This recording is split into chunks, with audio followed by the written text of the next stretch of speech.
By the end of the year, we all start to reflect on the past and plan for the future.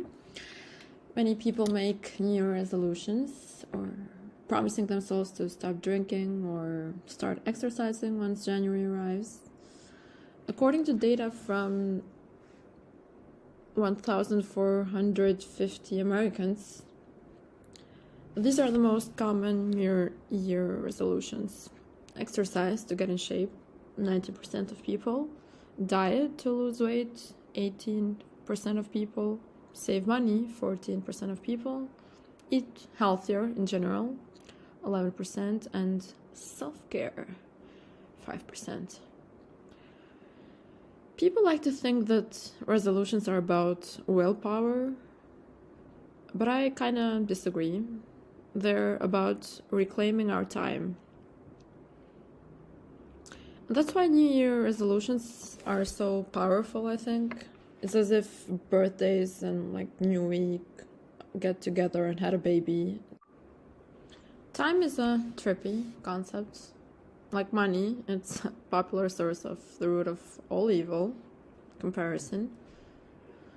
Society has some pretty defined milestones you should reach to be considered successful. And as soon as we're born, we come along with we're met with a manual of breakthrough moments and when they should happen.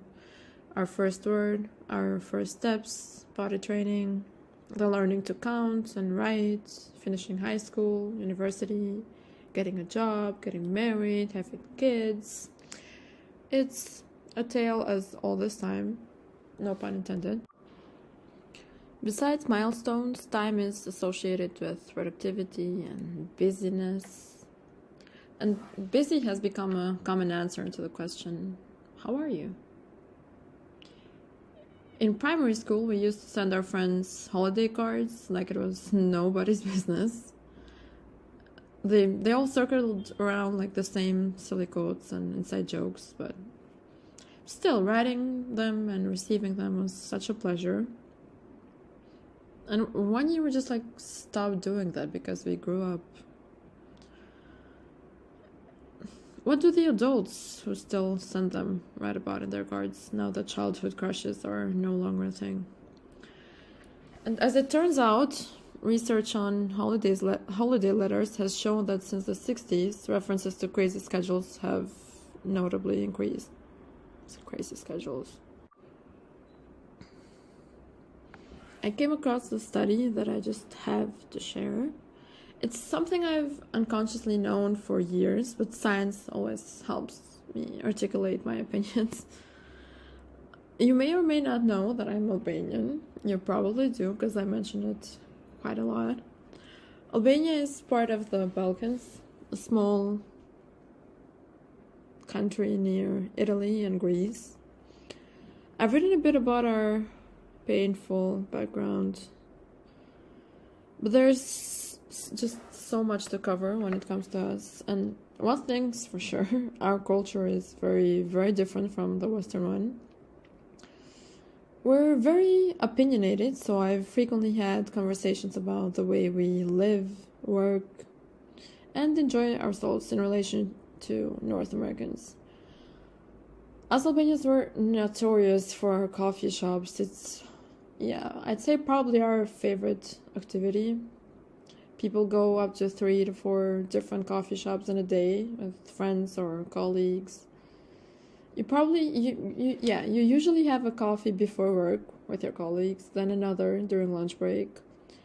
If you're feeling tired, you might have another one at work, and then after work you meet your friend for another coffee.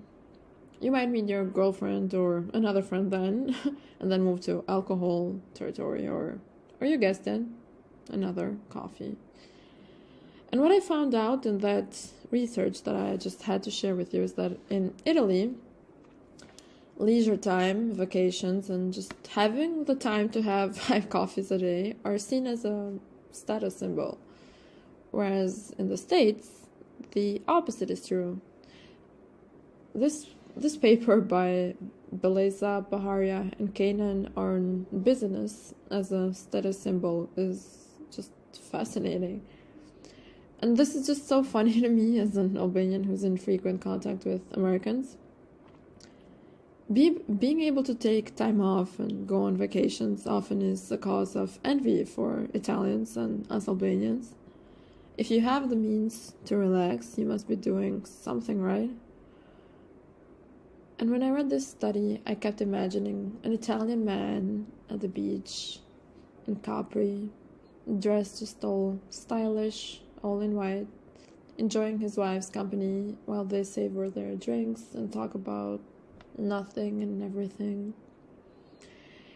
And I thought of the people at the resort, or the people who knew these two, scratching their head, feeling a bit jelly, wondering what they're doing right to be living so nicely. And how Americans perceive lack of leisure time. Instead, Americans see busyness and lack of time as a status symbol of people who are rich, successful, and important.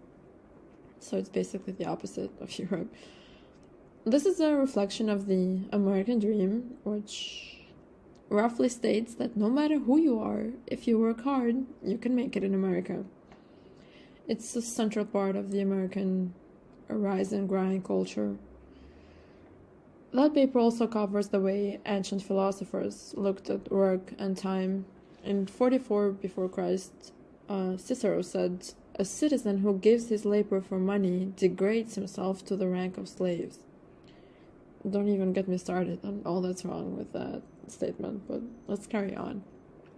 So leisure time back then was seen as the conventional mark of superior pecuniary achievement.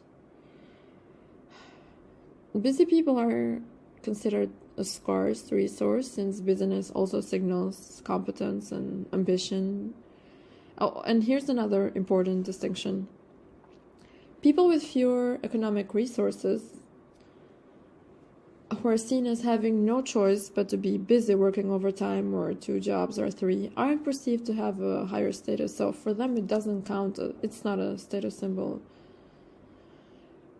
Here's a quote from the research.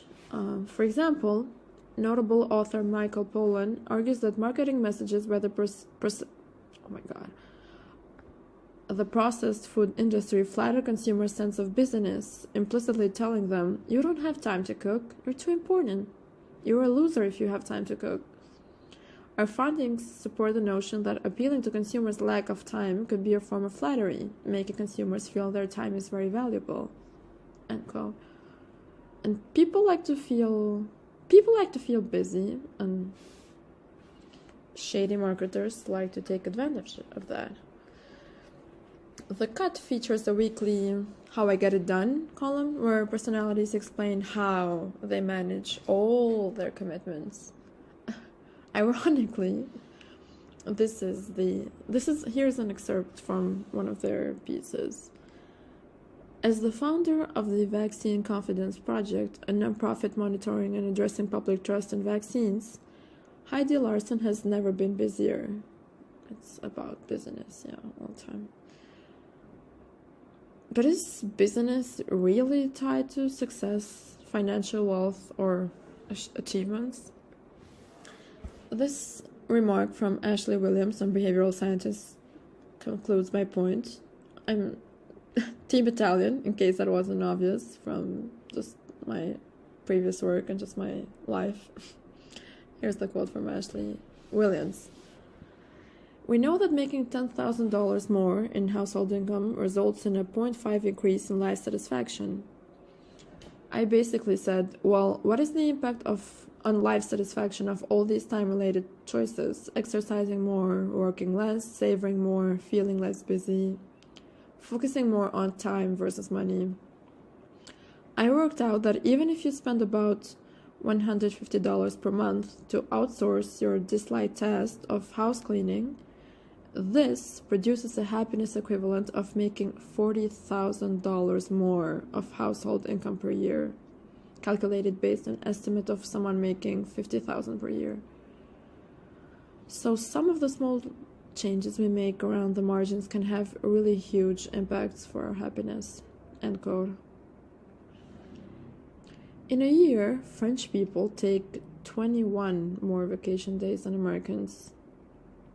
Long working hours and no leisure seem like the Albanian/European nightmare, on the other hand. So just by spending $150 more per month to outsource your unhappiness-bringing tasks, as Marie Kondo would say, those that don't bring you joy, you could make your life so much more enjoyable. Just 150. Yeah, I'm just like tripping right now, just thinking about it again. 150, the equivalent of $40,000, man. Come on. So just taking a few more days off or just time to yourself won't make you lazy or unsuccessful, and quite the opposite, the Italians and I would say. However you'll be choosing to spend your time this new year, I would like to wish you a beautiful new year and happy holidays, and thank you for being here.